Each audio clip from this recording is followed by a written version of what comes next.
We have opened 24 boxes of Flesh and Blood Dynasty, and we have not opened a single non-foil rock. We have not opened a single non-foil rock Majestic. That is the 50-cent card we're looking for today. Look at this. Look at all these extra Majestics we have. These are all duplicates. All of these are duplicate Majestics, non-foils, just the non-foils. We have not opened a rock. Welcome back to Master Set Madness, where you will learn why you should not open 24 boxes to try and find that one 50-cent Majestic that you are looking for, because you're going to get a different one. You're not going to get the one you're looking for. Like they say, don't crack packs.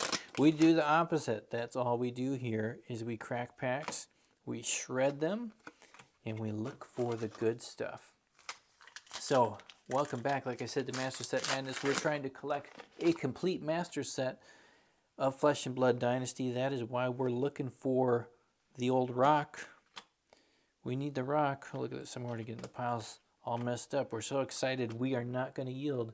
We will find rock, the non-foil version. So we're trying to get all the different variants, which is why we need it. Rock is the last. Look at that cool one right there. Rock is the last non-foil card we need for the master set. And what that means is it's time to bring back our list.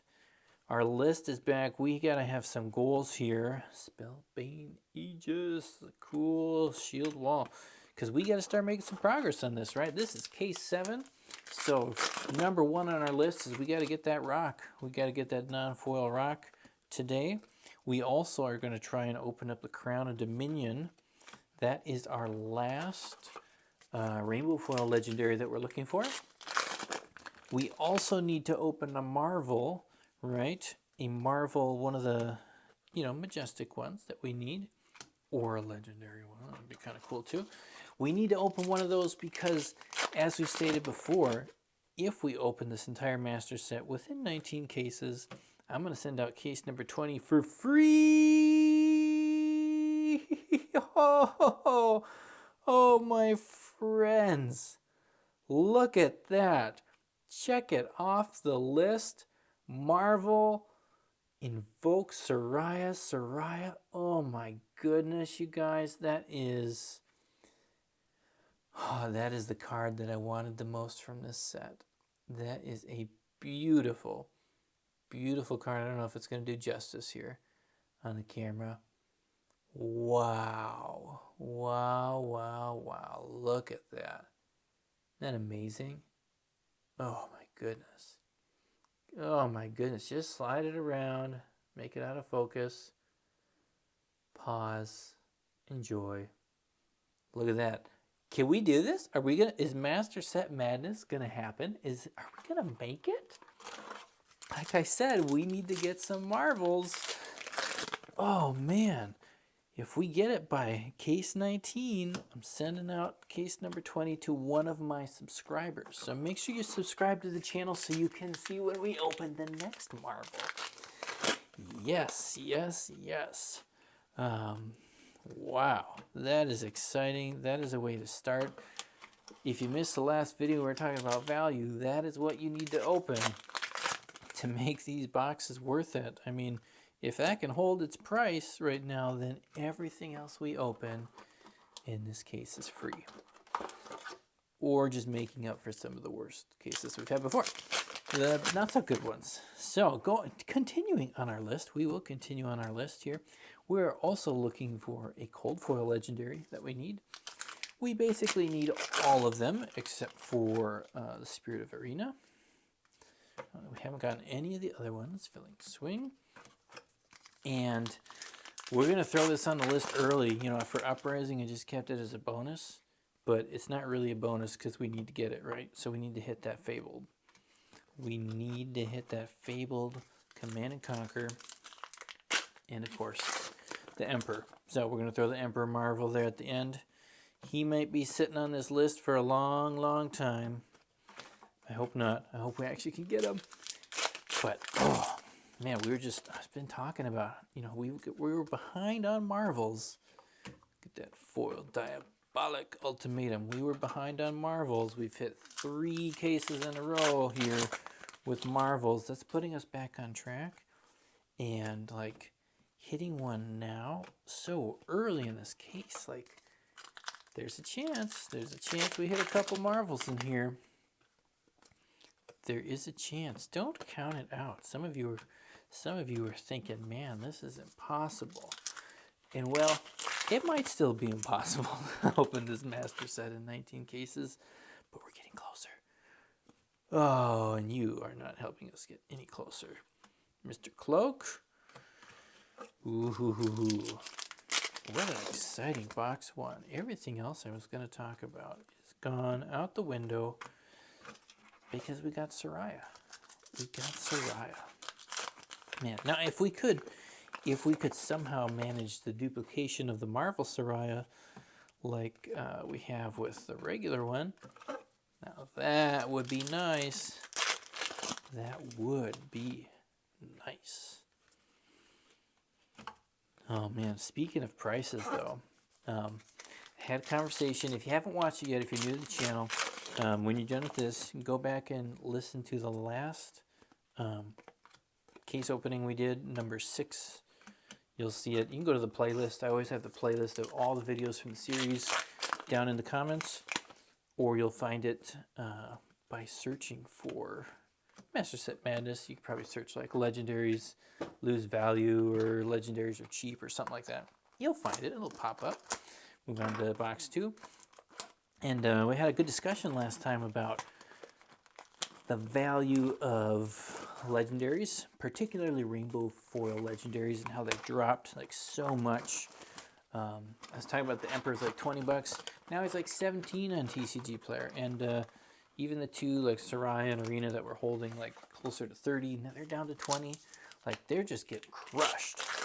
They're absolutely getting crushed. At the same time though, payday. Same time, some of the bigger pieces like Invoke Soraya and Command and Conquer, they've been moving up in price on TCG Player. People have been buying out the lower cost ones, so the value is just shifting around. It's shifting around a lot, and of course it's great. It's great when you open this box, this case, and you do get that Invoke Soraya Marvel, but it's not so great when you just get 3, I was going to say 3 of the $20 legendaries, but 3 of the $17 legendaries. Yeah, it's not the same, right? It's not as much fun. It's not as much fun. Sorry, even if you want to play with it, you would rather open something more valuable that you can trade for all the things you'd ever want to play with, right?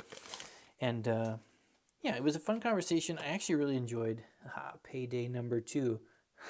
Is that the thumbnail? I mean, probably, I don't know. That or rock, I don't know.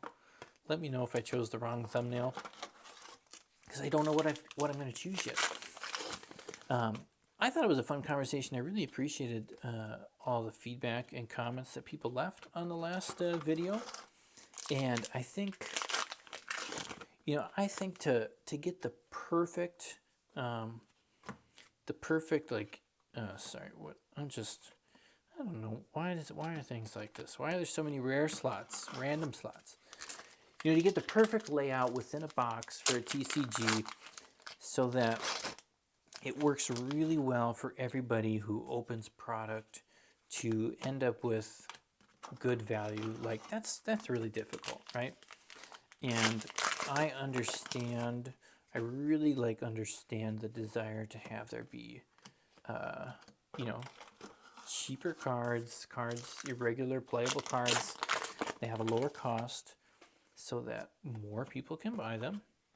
More people can play the game and enjoy the game without having to take out a loan, without having to give up food, like whatever things that people would do for it. It's available, it's accessible, and you can focus on playing what you want to play, not on Yeah, not on just playing what you can afford, right? I get that. Totally get that. I think to do that and to have the type of competitive scene that we all like, well, not all of us like, but many of us like, and to maintain the whole structure of the store system, and like there's just all the different working pieces that go behind that. I think that's really difficult, really difficult thing to do. Kind of like opening that. It's just we don't have time to look at it. It's cool, but it's difficult to do. It's difficult to manage. I do think LSS is making some really good strides in that with bigger cards like that. Like, that's an exciting value, and for people who are cracking tons and tons of boxes, they have a better chance of running into it. But I still don't like, and I'm open to have my mind changed on this. I still just, I don't know, I really don't like the idea that so many people, tearing Shuko, there's our cold foil so far for this one, that so many people can open boxes and packs and just get like little to no value in it, Like, I don't like opening one box that has something amazing in it, but I had to go through 12 boxes to get there. Like, that's not, I don't know, it's not exciting for me. And I think the thing I like the least is I don't like it when somebody spends $80 to $100 on a product and they just have a really bad opening experience. Like nobody likes to have that experience if you spend that much and you lose half or more. And I think one of the common things that comes up is, well, players shouldn't be opening packs, right? You should just be buying singles. It's like a common thing that people say. But I think, one of the challenges with that is like, okay, so when you get new people into a game, they get excited about a game. They think, oh, I want to play that game. Sure, maybe you have a guide, somebody who guides you on what you should get or what you should not get, how you should go about it. I think that's really helpful. But I gotta imagine there's plenty of people who they just want to try out the game, and kind of like the step that your average person would think to take is, well, if I want to play Flesh and Blood, I'm going to buy some Flesh and Blood packs, right? I'm going to open up some product. And, a good idea would be not to do too much, but I don't think it's that uncommon for somebody to just grab a box.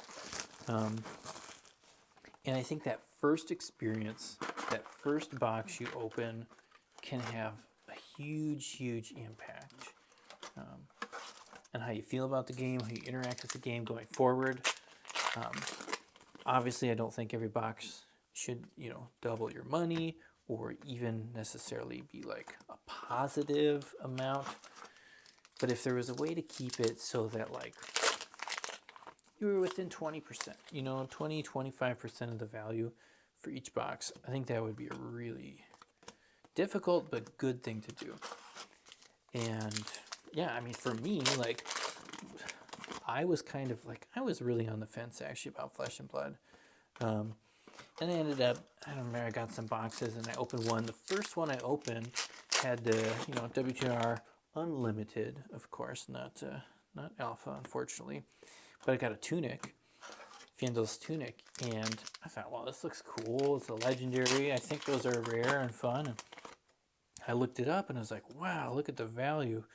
At the time, it was like a, I don't know, $170 or $200 card. And I thought, like that was really exciting. At that point, coming from Magic, I was like, what? You can get a card like that? Like, I don't know, it was just fun. It was exciting. It was exhilarating. Even if I hadn't gotten that at the time, there were plenty of Majestics that held some value. The old Arachne, another foil Arachne. Do you need one? Do you need one? I have one. anyways, the point being, it created a good experience, a fun experience. And I think, you know, even if I'd opened, you know, whatever, I don't know, $70 of value or 65 or whatever, like it would have been a decent experience if played enough card games to know that you're not going to get like the perfect amount. And that's kind of I don't know, it made it fun opening packs. And I think the problem with saying, well, you shouldn't open packs or you should only open a certain amount of packs is that this is how the product is made. This is how the product comes out. It comes out in packs. And so when you say or suggest to people or players that, you know, you shouldn't open packs, like if you're opening packs, you're doing it wrong, it's like, is the player doing it wrong because they want to open packs, which is what cards come in? Or is there something else wrong with the system? You know what I mean? Because it's like the whole point of TCGs is that you get to open packs, right? I mean, that's why, you know, one of the bummers with these kind of sets is, well, you can't draft it. You can't do sealed. And when you're able to do that, I mean, that significantly, you know, I think it changes it doesn't really change the numbers, but it changes the amount of enjoyment and value you can get from it. You know, because even if you don't open the crazy cool whatever, you can take your box. You can take one box. You can sit with 8 people. You can draft it, and you can spend the whole night playing multiple people, multiple rounds. Like, then it's worth it. Like the time you get out of that it's worth it. It really, you know, even if you didn't open anything crazy. Just a dagger. Just a dagger. But here it's like, well, I'm literally just opening the packs to get the cards. And no matter what you say, well, don't open the packs, somebody has to open the packs, right? Somebody has to do it. They don't just hop out of there. And so whether that's a store or whatever doing it, or, you know, it's just you want to have some fun. You want to see some cool packs. You want to open a foil hyperdriver yourself. Ooh, yeah, look at that. And another Construct Nitro Mechanoid. Look at that. Another rainbow foil version. It's one of the ones that's holding value. Partly because, unless I'm totally wrong, there is no non-foil version of it. Is that correct? Makes the ones you do get more valuable. What is that there? Gorgeous, gorgeous. Forget everything I was saying again. That's the problem with this, is I always have an idea of what I want to say, and then I open something, and I think about that, and I forget what I wanted to talk about. The value, right? So whether it's the store opening it, or you just buying packs, like, you just can't take the money out of this. It's the way that, you know, TCGs are designed, that you're buying a box. Again, let's just pick $80. You know, it's an $80 product where you are guaranteed to not get everything you need to play the game. This is I'm opening box number 27. I'm almost done with box number 27, and I haven't opened a non-foil rock. Yeah, I got a rainbow foil one I could play with, but pretend I didn't have that. I have not opened a non-foil rock if I was looking for that. 27 boxes. This is the end of box 27 here. That's crazy, right? That's insane. That is not the model of games that should be cheap.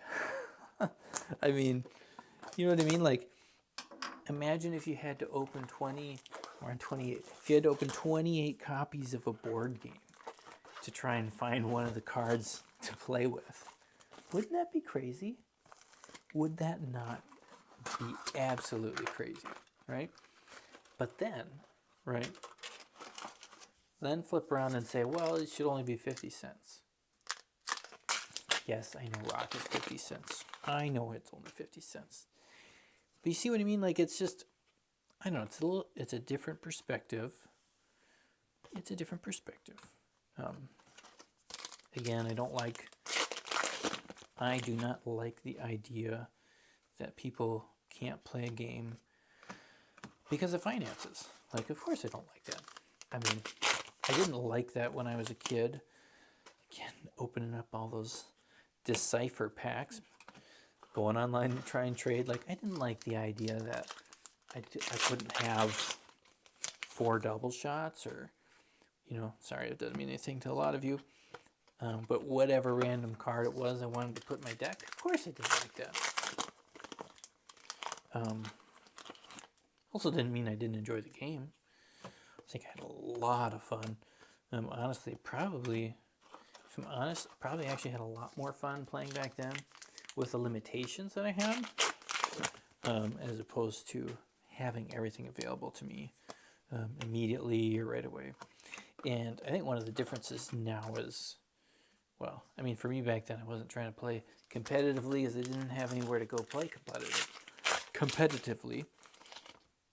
But now, of course, if you're trying to win this event, run this event, you know, make it to the Pro Tour, make it to this part, then yeah, you need the best cards. And by the nature of the fact that everything here is randomized, you may not open the best cards, and you might have to go a long, long way to try and find it. And because there are few, and because, you know, people pay a lot of money to get there, there's a cool foil Hanabi Blaster, rainbow foil. Yeah, cards are going to be expensive. Some of them are going to be expensive, and they have done in this one, they've done a good job making sure that every legendary, most of the legendaries, have a very low cost option for people. They've done a pretty good job with that. The boots, of course, are a lot more popular. Assassin is going to be popular for a while, especially, you know, oh man, that card, I annihilated that one. Good thing it didn't have any value. Oh, it's going to be popular for a while. And, sorry, so many piles. Somebody said I was getting good. I don't know, I'm losing the magic tonight. And talk about losing the magic, though. We had a great box 1 with 1 card. And everything else, see, this is the problem. Like, literally everything else in here, except for, like, even a Mechanologist card, like, the rest is almost, I don't want to say worthless, but there's, like, there we go, surgical extraction. We did it. We hit something else above the, like, $20 mark. And it's like, sure, not every card needs to be $20 or whatever. Unless you're paying $100 a box, right? You want to have something that's got some value in it. Oh, because somebody has to open the boxes. Somebody does. But, again, like I said, I love the discussion. I love the conversation. I told somebody else this, I think we make the divide between collector, player, and investor a little bit too much. It's just a rainbow foil. I think what's the best way of saying that? I think we make it bigger. I think we make a bigger deal of it than maybe we should sometimes. Because, I mean, yes, some people literally only want to play the game. They don't care what cards they have. You know, you go to drafts, you sell what you get immediately to do another draft. Of course, that only works if cards you open have any sort of value in them. But, you know, most players, even if the cards aren't super expensive, right? So even if you paying, you know, for example, if you're a player and you decide to pay $45 for that, and 3 months from now it's down to $10, that doesn't feel good, right? It doesn't, even if you didn't open it and you lost whatever percentage that is, you lost $35 per copy of that card, you don't feel great about that. And that's the same whether you're a player who buys things and goes down, or you are a collector and you buy things and they just don't ever hold any value, or you're an investor. Like, who wants the cards they own to just drop in value? or to have no value. Who on that list wants to open a pack and get nothing from it? And if it gets to a point, which I'm not saying it will, I'm just going to the extreme here, right? You gotta go to the extreme for the conversation a little bit. But if it got to the point where you literally opened no value every single time, right? Nobody's gonna open the packs. Nobody will pay that much for it. And if nobody's willing to pay for it, then we don't have the game anymore. And so I think instead of, kind of having these groups push each other around and fight over it, better thing is that we got to work together, figure out a way to make it a good experience for everyone, and we all win and we all have a great game. And that's the case. That is the case. And if you take out this card, like, seriously, what happened in that case, right? Fortunately, that surgical extraction has a little bit of value to it. And like I said, the construct nitromechanoid, a couple of these others, you might maybe a $10 foil, maybe. I don't think so. And then in here, there's going to be a few cards that are, I don't know, $3, $4. There are a few in there. I don't even think I got a harpoon. But if you miss this card, it doesn't matter which other box you got in there. Like, that's rough. If you open that case and you get $70 or $100 worth of value, that's super rough. And okay, even if you split that amongst 4 people and you each get $20 of value, 25, go for 40. That's rough, and that just means 4 people had a rough opening. I don't know, but we're excited we got Soraya. We are super excited we got Soraya. Make sure you come back for case number 8, where we try and open another one or get something off our list. This is the only thing we marked off our list. Where is Rock? Where is Rock? Make sure you subscribe, like to the channel, so that I can keep doing this and we can keep having a good time together. Let me know what you guys think I should be talking about too. Otherwise, I'm just going to ramble about the things that come to my mind. Appreciate you guys. Have a great morning, evening, afternoon, and whatever else you're doing. We'll see you next time. Peace.